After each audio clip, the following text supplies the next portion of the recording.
I would say something negative. One, about the church that plays out so much in the murders. Say it.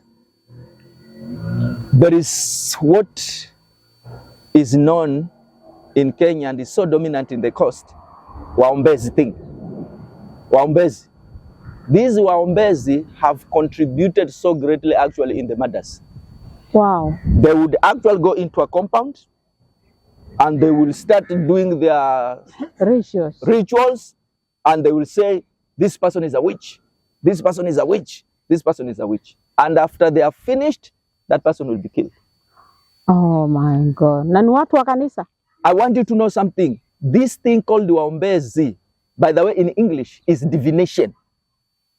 Divinity. Divinity, which is actually witchcraft in a civilized way. It's spiritual witchcraft. Let me use that term. And it has ruined many families in Kilifi County. That's why I understand the government wants to bring issues of regulations. And the church is up in arms. But these are some of the things actually that needs to be regulated. These are the things that need to be regulated. How did Mackenzie start? He started actually as a diviner, as a Mwombezi, and ended up actually killing thousands of people in the name of the Lord. So, as much as we call for self-regulation, we must sit down and reign on ourselves as religious institutions. Under what circumstances are they killed? Is it like in private where there is no one who is seeing, or are there no witnesses? You see, it's a conspiracy. This is a conspiracy. It's something that has been deliberately crafted. We have had cases. I know of a friend of mine, actually, an elderly, who was killed around 7 a.m. No, p.m.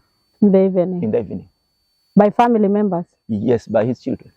He was actually seated outside his own home, his own house. No. They killed him right there. And he died. With what? With pangas. I even went to that family and I pretended that I did not know that that guy was dead. So I went to ask for him, where is he? And nobody was willing to tell me. So they can even kill and bury and no one knows? No, it will be known that so-and-so has killed, we will come, we will mourn, we will bury as usual. He has been murdered by unknown assailants. I would actually describe it like as a disaster, kind of. You're from the Mijikenda community, yes. Right? Yes, I'm a Griama. You're a Griama. And how long ago did these things start happening? Because I think, were they happening all the time? Yes. Do you have any elderly systems, like the Council of Elders in Kilifi? Yes, we have the Kaya Elders. It's a very strong institution, actually. That is what I thought. Yeah. The Kaya Elders, what are they doing about it? Even them, they are elders anyway. You see, they are elders. They are also running for their lives. So imagine, as we speak, we have 2 rescue centers for the elderly in Kilifi County alone. People who have worked, they have bought land, they have built their own homes, they can now not enjoy their homes. They are staying in huts in the forest. Oh my God. How painful can that be? You know, many times we work and work so hard and work so hard, you know, to create a future for our children, and yet we forget ourselves. We realize by the end of the line, we have no future ourselves. Please stop and take care of yourself. Your children will also take care of themselves. Stop and take care of yourself, and basically think about yourself also, you know, and enjoy your wealth while you are still alive, while you still have strength. Travel around. If you have given your children education, that is sufficient. Let them use it for them also to gain wealth for themselves. But for you also, take care of yourself. Take care of your mental health, I would say. Do the things that you love to do. Enjoy them. Don't withhold yourself in the name of holding to children. Which children? Now they are turning against you. They are killing you. They are taking you out of your property. You are not enjoying it. You have a house now, you are sleeping in a hut. Just imagine. You should have eaten all the money and leave them now to struggle and get their own.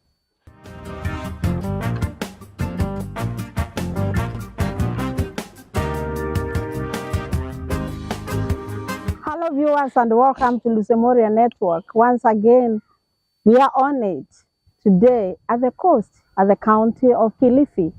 We'll be following issues affecting our older people in the country. And I told you, we are changing lives.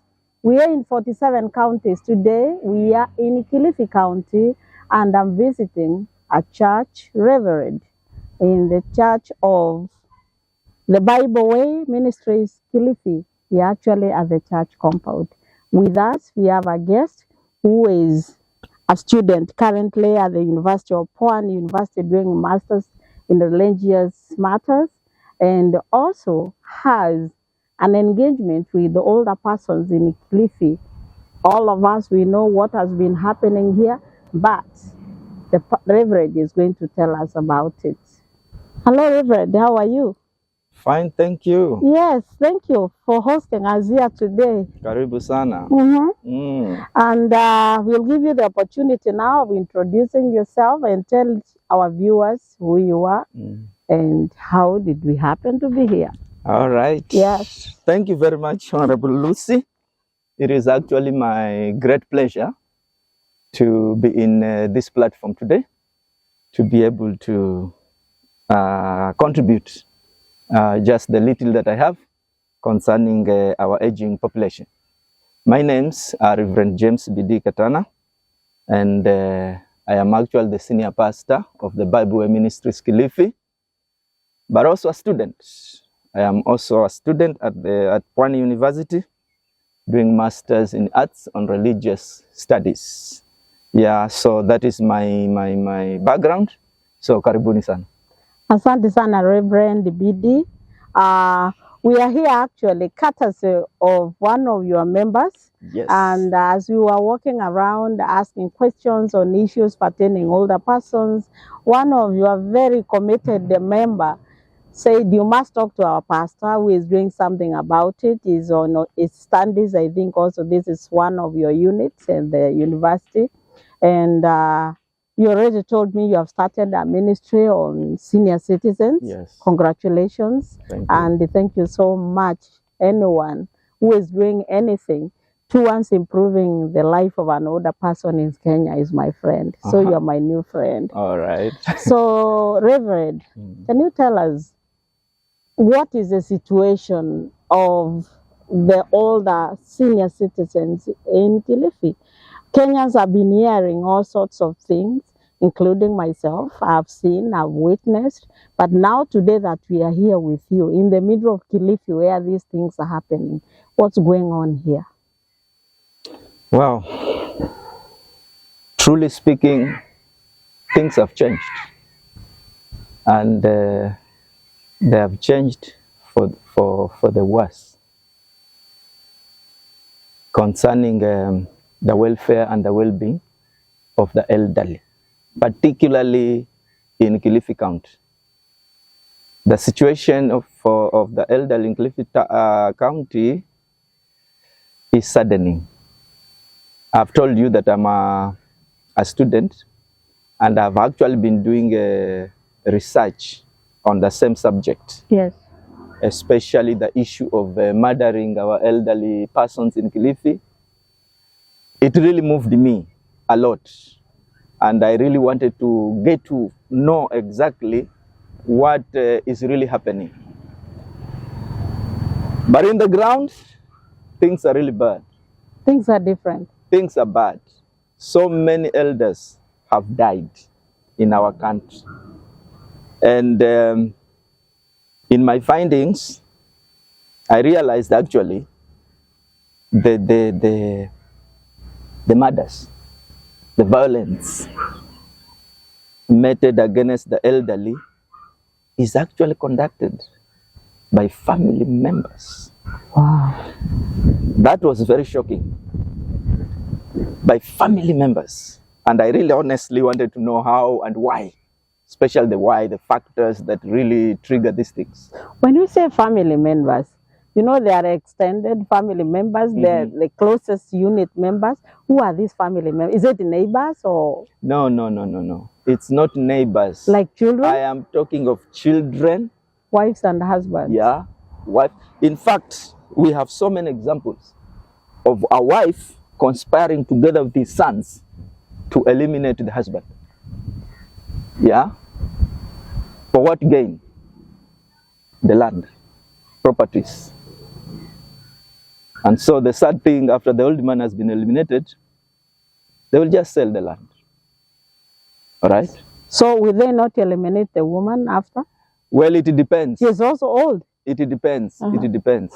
There are cases where the entire family, the whole couple is eliminated. Yeah? But if the mother incites the sons against the father, then it happens. Becomes easier. Yeah, it becomes easier. But then after that has happened, the relatives now, the extended family to this old man, they will come for the lady. So the lady will have to run away also. So it becomes a vicious cycle. It's actually a vicious cycle. And the young men will buy motorbikes. Oh, Yeah, they will break their legs along the way. It's a terrible thing, I'm telling you. It's a terrible thing. So the elders in our country, they are not safe. Endangered. In fact, gray hair in Kilifi County is like a curse. Wow. That's why for the elder to survive, they have to color their hair. Oh, Jesus. Trust me. Because the moment you start having gray hair, you're endangered. They will accuse you of being a witch. All right? They'll just accuse you of being a witch. And since we don't have proper laws about these things, you know, you will be killed. Somebody will be arrested, but no proof. There will be no witness to come and witness that I saw him kill or I heard him that he wanted to kill. So the guy will stay in the police custody for a few days, weeks, you know, maximum maybe 21 days, and then they have to be released. So if I may ask, Reverend, under what circumstances are they killed? Is it like in private where there is no one who is seeing, or are there no witnesses? You see, it's a conspiracy. This is a conspiracy. It's something that has been deliberately crafted. We have had cases. I know of a friend of mine, actually, an elderly, who was killed around 7 a.m. No, p.m. In the evening. In the evening. By family members? Yes, by his children. He was actually seated outside his own home, his own house. No. They killed him right there. And he died. With what? With pangas. I even went to that family and I pretended that I did not know that that guy was dead. So I went to ask for him, where is he? And nobody was willing to tell me. So they can even kill and bury and no one knows? No, it will be known that so-and-so has killed. We will come, we'll mourn, we'll bury as usual. He has been murdered by unknown assailants. But it's known. It is known. So I'm trying to imagine that kind of a situation. And the life goes on as usual. And you are saying it is now increasing. It's even worse. It is actually, the way I see it, it's becoming like a disaster. I would actually describe it like as a disaster, kind of. You're from the Mijikenda community, yes. Right? Yes, I'm a Griama. You're a Griama. And how long ago did these things start happening? Because I think, were they happening all the time? Yes. From the history that you know? Now, that's what surprises me. Yeah. That's what really shocks me, because yeah, when I was growing up, yes. By the way, I'm not very young. I'm above 70. I mean, above 50 years. So I've been around. Hey, no, Pastor. So when I was growing up, hardly could we hear such nonsense.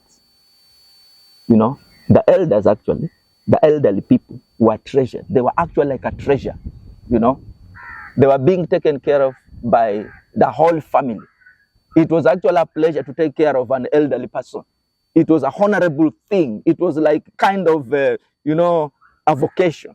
It was like a God-given kind of a calling. It was a blessing, you know. Even growing old, you are excited. You know, and everybody loved them. I remember those days we would sit around. Your grandpa, grandma. And we would be told stories. Very beautiful stories by very old people. Okay? But then life was completely different. But this thing just started in the 2000 plus. What has changed? Reverend? Because now you've been around. There's also a value change, moral degeneration in our society. There is a very high moral decline in the society, and there are so many factors. All right. One, I would blame the embrace of foreign cultures, specifically Western cultures, to be precise. You know, there is a notion that Western culture is superior than ours. And I will tell you, and I will challenge even our education system. Yeah, you go to school, and you're allowed, you are reprimanded if you speak your mother tongue in school. I remember those days when we were growing. English, you know, you must speak English. Yeah, you're given a monitor. Yes, you are not supposed to do any other language. And yet, this is our indigenous language. Now, that was the brainwash. We were brainwashed to believe that when you speak fluent English, that is a mark of intelligence. And that is nonsense. So that's where we started losing That is actually where we started losing it. And it has progressed over years and over time. Now we threw away all our heritage, our values, you know. We threw them away completely. And we embrace something that we fully do not understand. So today also with issues of poverty, you know, the levels of poverty nowadays are higher than those days.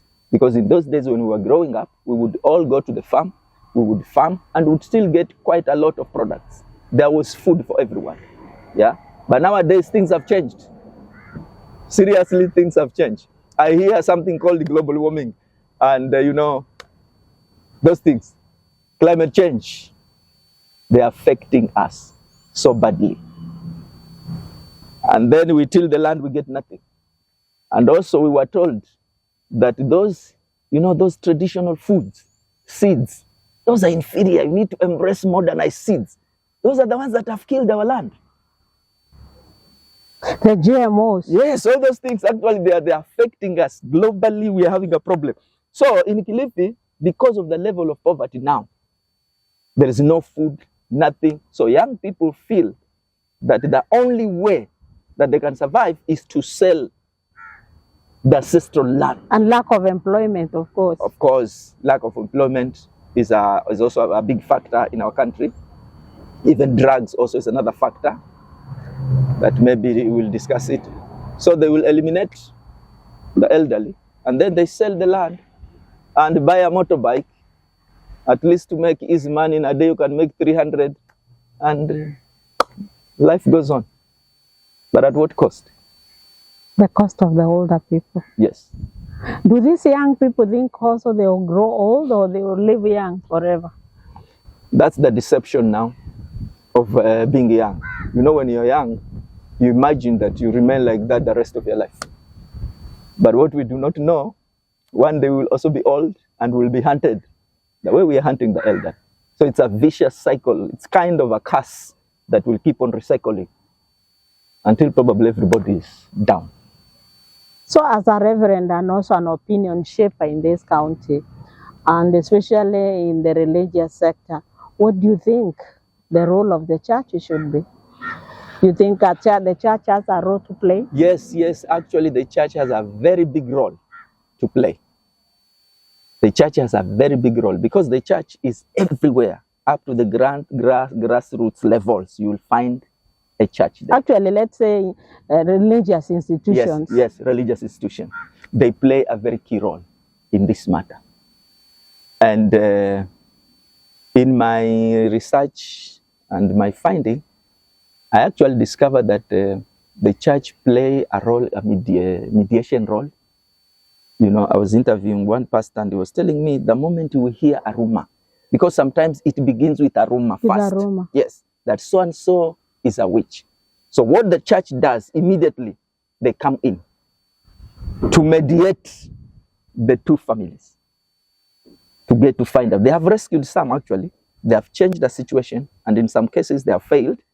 But that role is very key, yeah, where there is a rumor and they come in quickly to be able to engage the warring parties. It has worked. There is also the role of counseling also. By the church. Yes. By the religious institution, especially the church. I would speak more positively about the church because that is what we really do. Yeah.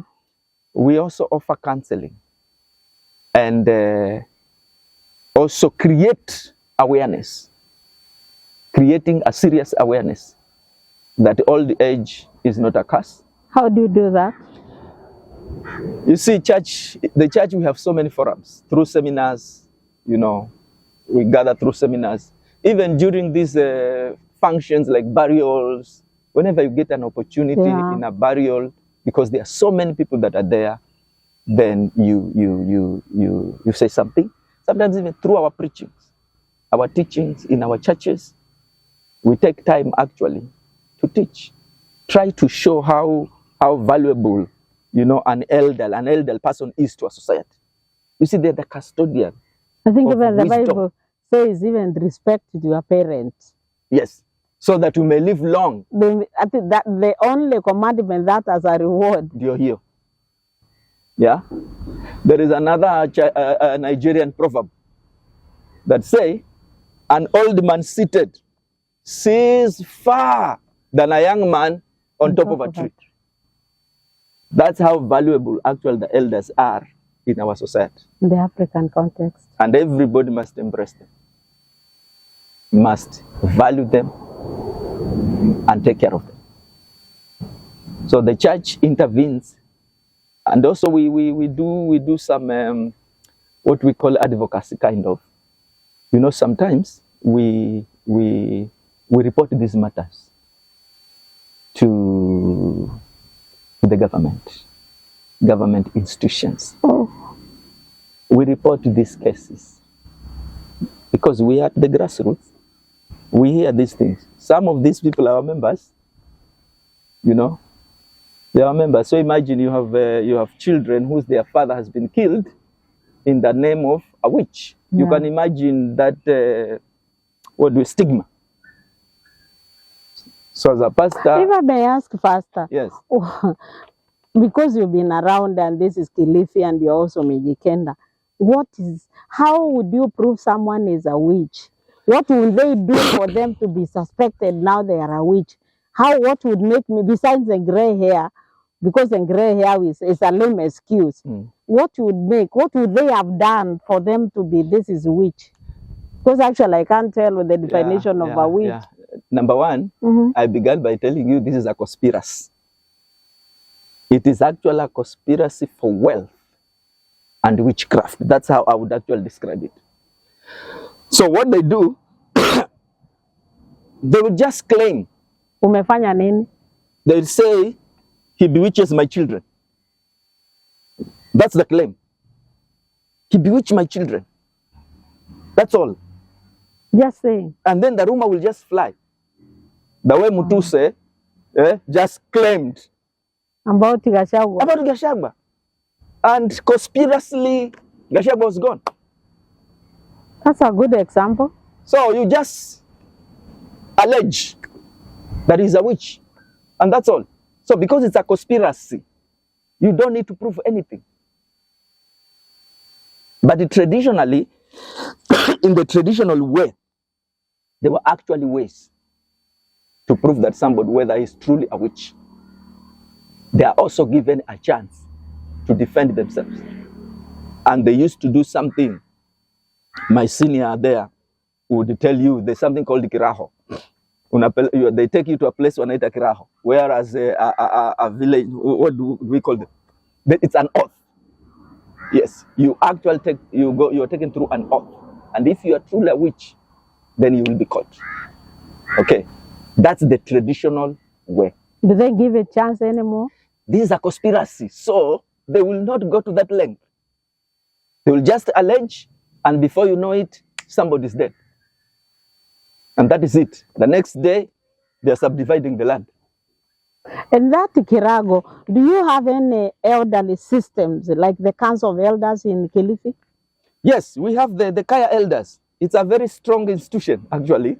That is what I thought. Yeah. The Kaya Elders, what are they doing about it? Even them, they are elders anyway. You see, they are elders. They are also running for their lives. So But actually, we have heard their voice. We have heard them actually talk about it. Do they sit these children and call them? It's you see, the Kaya elders mostly they live in the Kayas. You know, unless a case is taken to the Kaya, then They can't come for it. That's a different story. So, Reverend, even the church, to my opinion, has been discriminative. Because if you follow most churches, I'm not talking about other religions because I'm more of a church person too.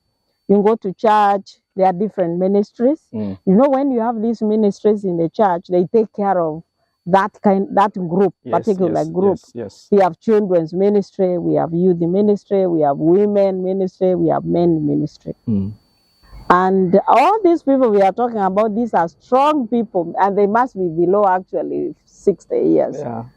Now, because even the people who are 60 and above, they were once your members of the church. Yes. What happens to them? What plan do you have? In which ministry are they now that they are older, that they are not even able to attend the church anymore? Well, that's a serious concern. Food for thought. Yes, but in our church here, recently, actually, we decided deliberately, intentionally, to create a special ministry just for the elderly. And we just call it the Senior Citizens Ministry. That's the name we have given it. In the church here? In this church here. If they want to change it, they will change it later on and give a name that suits themselves. Yeah. But actually, we call them the Senior Citizens Ministry. And we launched it with a very nice dinner. And we gave them a platform to share their experience and opinion. And I remember one of the elders said something that actually really touched me and remained with me. Yeah. He said, I am so glad that this church recognizes us. Wow. I thought we were just a spend cartridge. Wow. That thing has actually remained with me. And that's the feeling probably that many of these seniors feel in the society after they have worked so hard and now they have retired. They appear to be like useless in society. Used cartridge. Used cartridge. It's no longer useful. Right? But then, these are very special people in the society. In fact, in my remarks, I told them we would love to benefit a lot from their experience and their wisdom.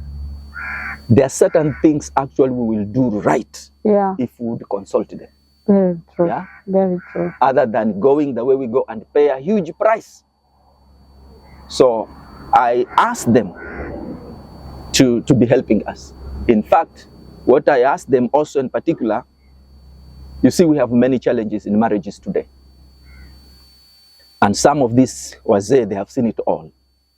They can offer very valuable out of experience advice, out of experience. And I've engaged a number of them to help in some situations. As a pastor, I can cancel a situation and I request my client that I need to bring in someone for specific reason. If they're in agreement, I bring some of my elderly, and we engage. So that is one of the activities you think they could do. How often do you meet with them? Well, since as a ministry now, yeah, this is something you want to pay attention. Yes, this is something actually, it's new as I've told you. Yes. And before this year ends, we will also have another forum with them. And then we look forward to plans for next year. They will give us the plans. Yes. So out of meeting with these older people, maybe for your first time, and maybe you are young also, you never thought about it, what do you think? What did you identify as their greatest need? Is it just food? No, they have food. You see, these are retirees. They are eating their pension slowly. They have educated their children. They have houses. So really, their need is not really food. What did you identify it as? Their need is more of emotional than actually really physical per se. Because in my opinion, there is that sense deep inside of them, like people disregards us, you know. And truly speaking, physically, we are weak. You know, they feel vulnerable. There is nothing they can do about it. So I think the greatest need is affirmation. You know, That we care. that we love you. We And you're care. still very useful You in are our useful to society. us. You're important. Yes, and engage them in some activities so that they can feel actually they are loved. You know, like some of these wazes, they worked in Senior job. senior jobs. You know, so in church, you can identify something that is related to their profession, and consult them. Let them participate. Let them participate. Even the Constitution Yes, says it gives them, public participation. It gives them sense of belonging. Actually, it increases their lifespan. They can live longer. And their ego. If we do that.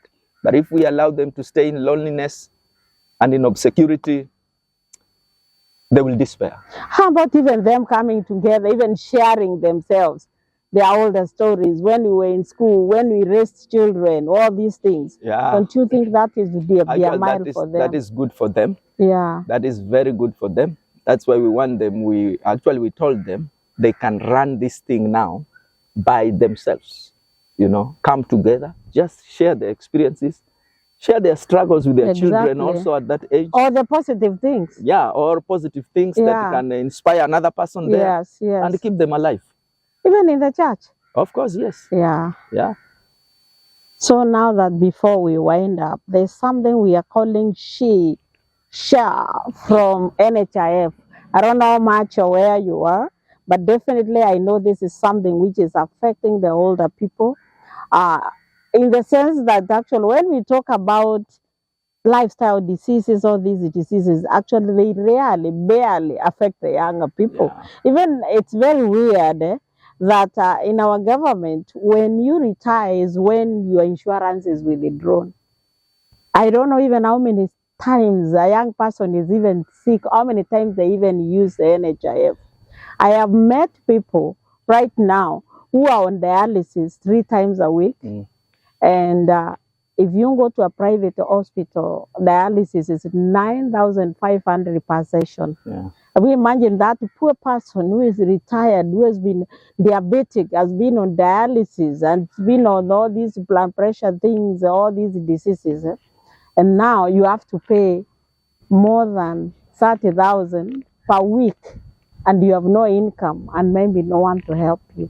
How many do you think will survive? I don't know how it's here, health-wise here in Kilifi. What do you think? Okay, you started by mentioning SHA and the whatever. Yeah. To be honest with you, that thing is still like kind of a mystery to many of us. We don't fully understand it. Even myself, I haven't fully understood what really that thing is.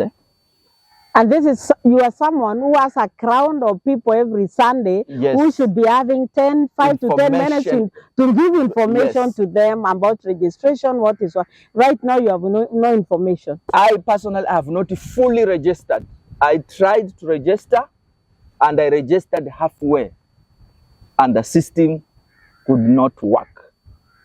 How many older people can enter into those systems to register themselves, if any? You see, in our country, we love popularity than reality. And I know many people say that people are resisting change, but even change must be gradually introduced. Okay? Even that change, actually, you must gradually introduce it.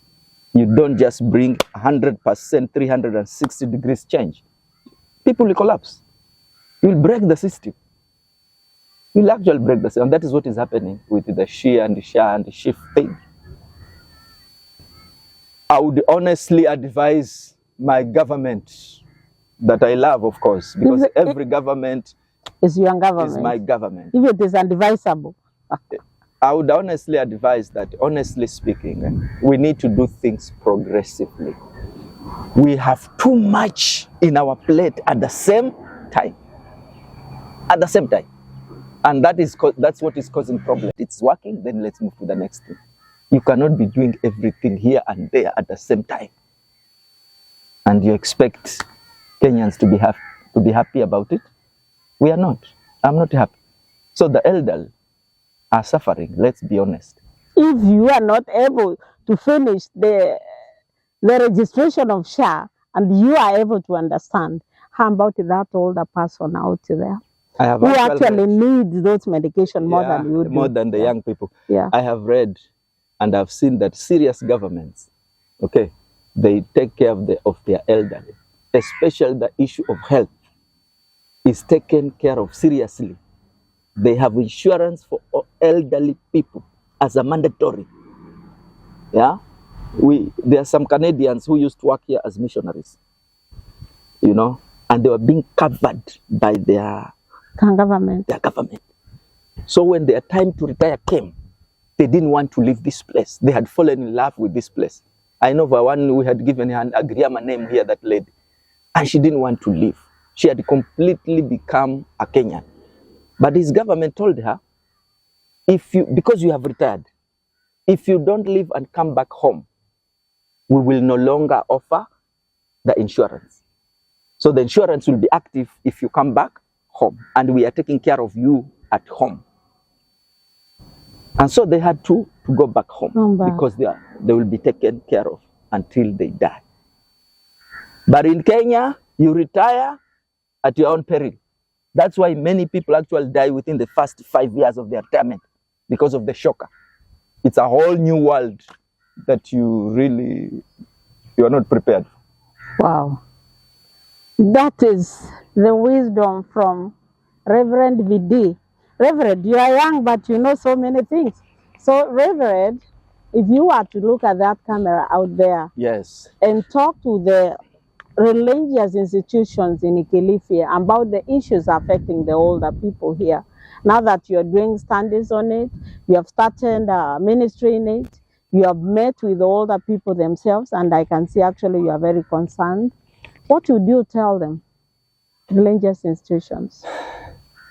I would seriously tell my colleagues and the organizations that we represent to consider seriously taking care of our elders, our elderly population. They may not actually bring the massive finances that we so require, but actually they bring something on the table that is more than money: wisdom, experience.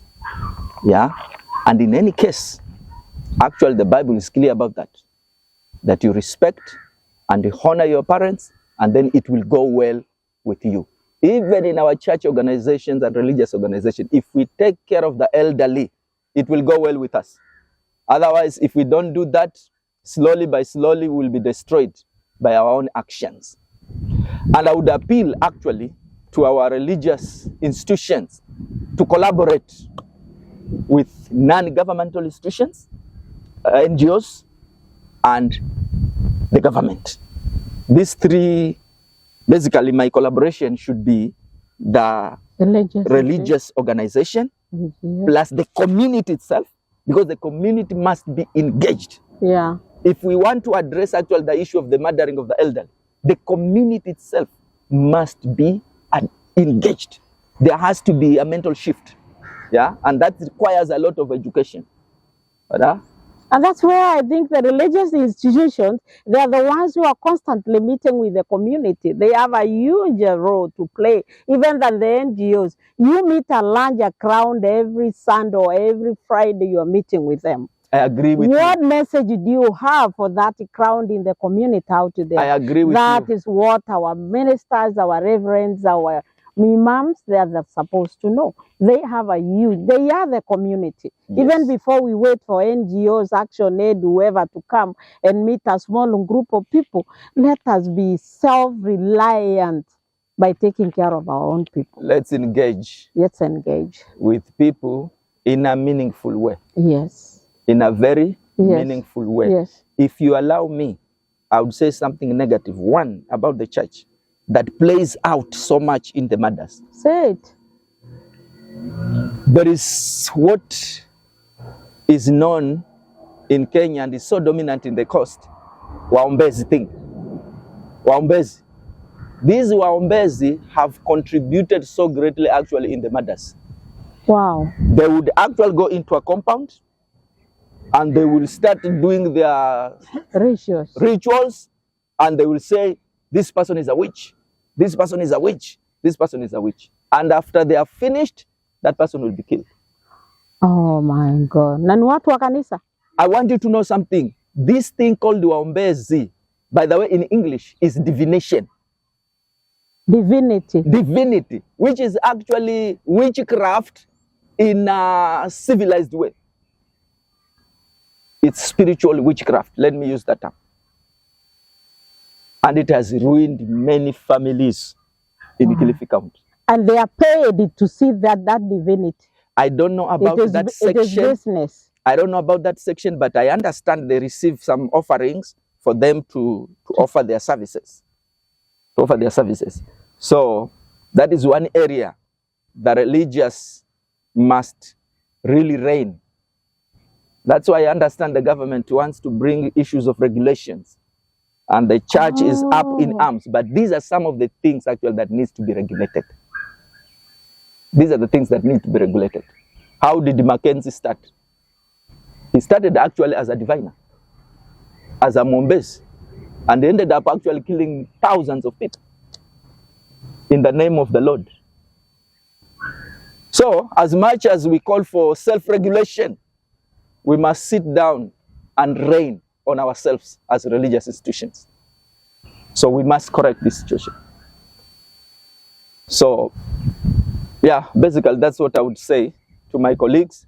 And maybe if you could borrow a leaf by starting ministries in our own churches for the elderly, you know, let's recognize their importance right in the church. And not because of what they can contribute. Because of who they are. Yes.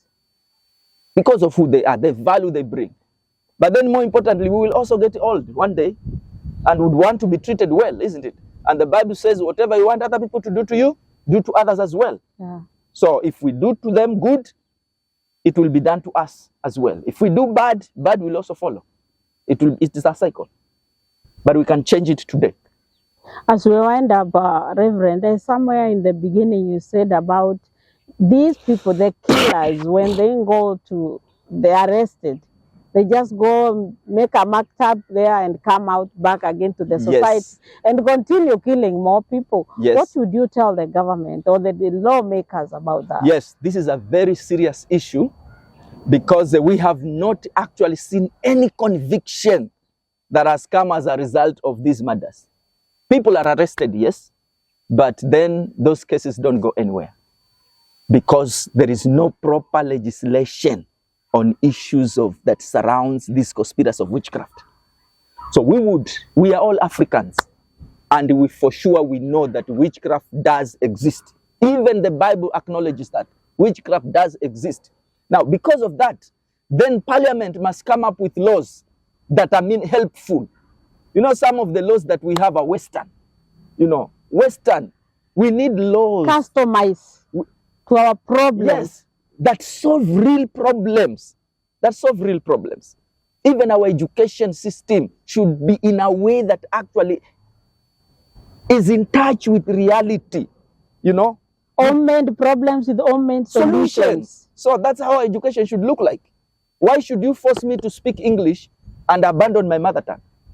And imagine that by speaking fluent English as I'm doing right now, that's a mark of intelligence.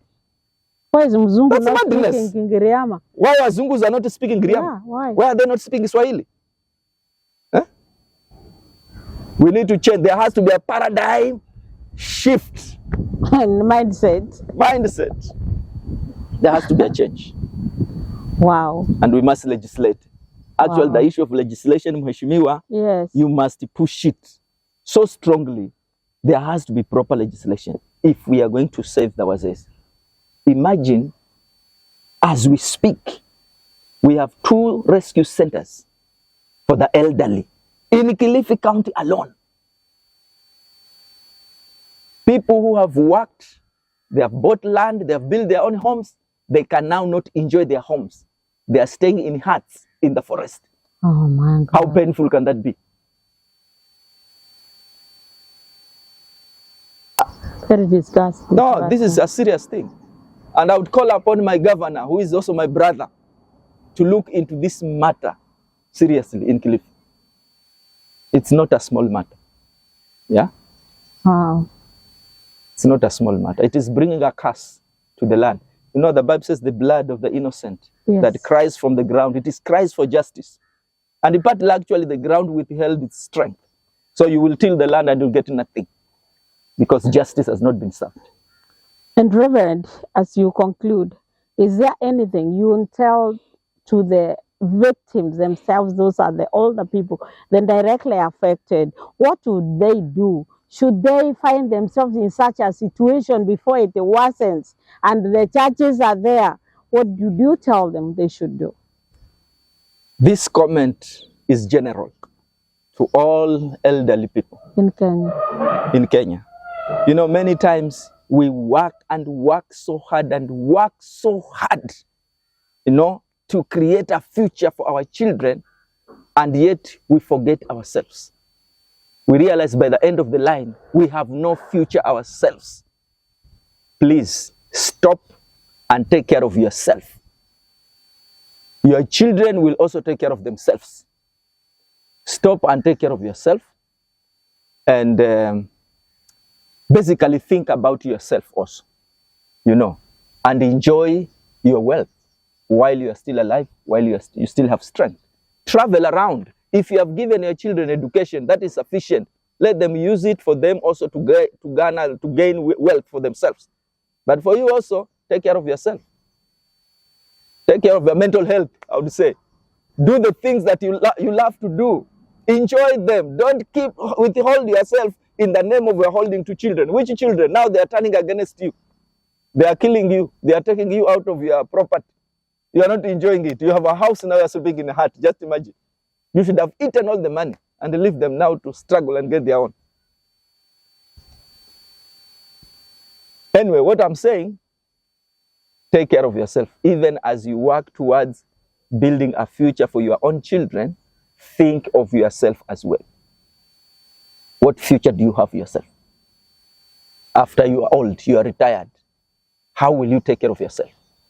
You know, the very children that you educate, one of you educated, you took care of 7 of them, but the 7 of them cannot take care of only 1. They can't. So please think of yourself. That's what I can say. Thank you so much, Reverend.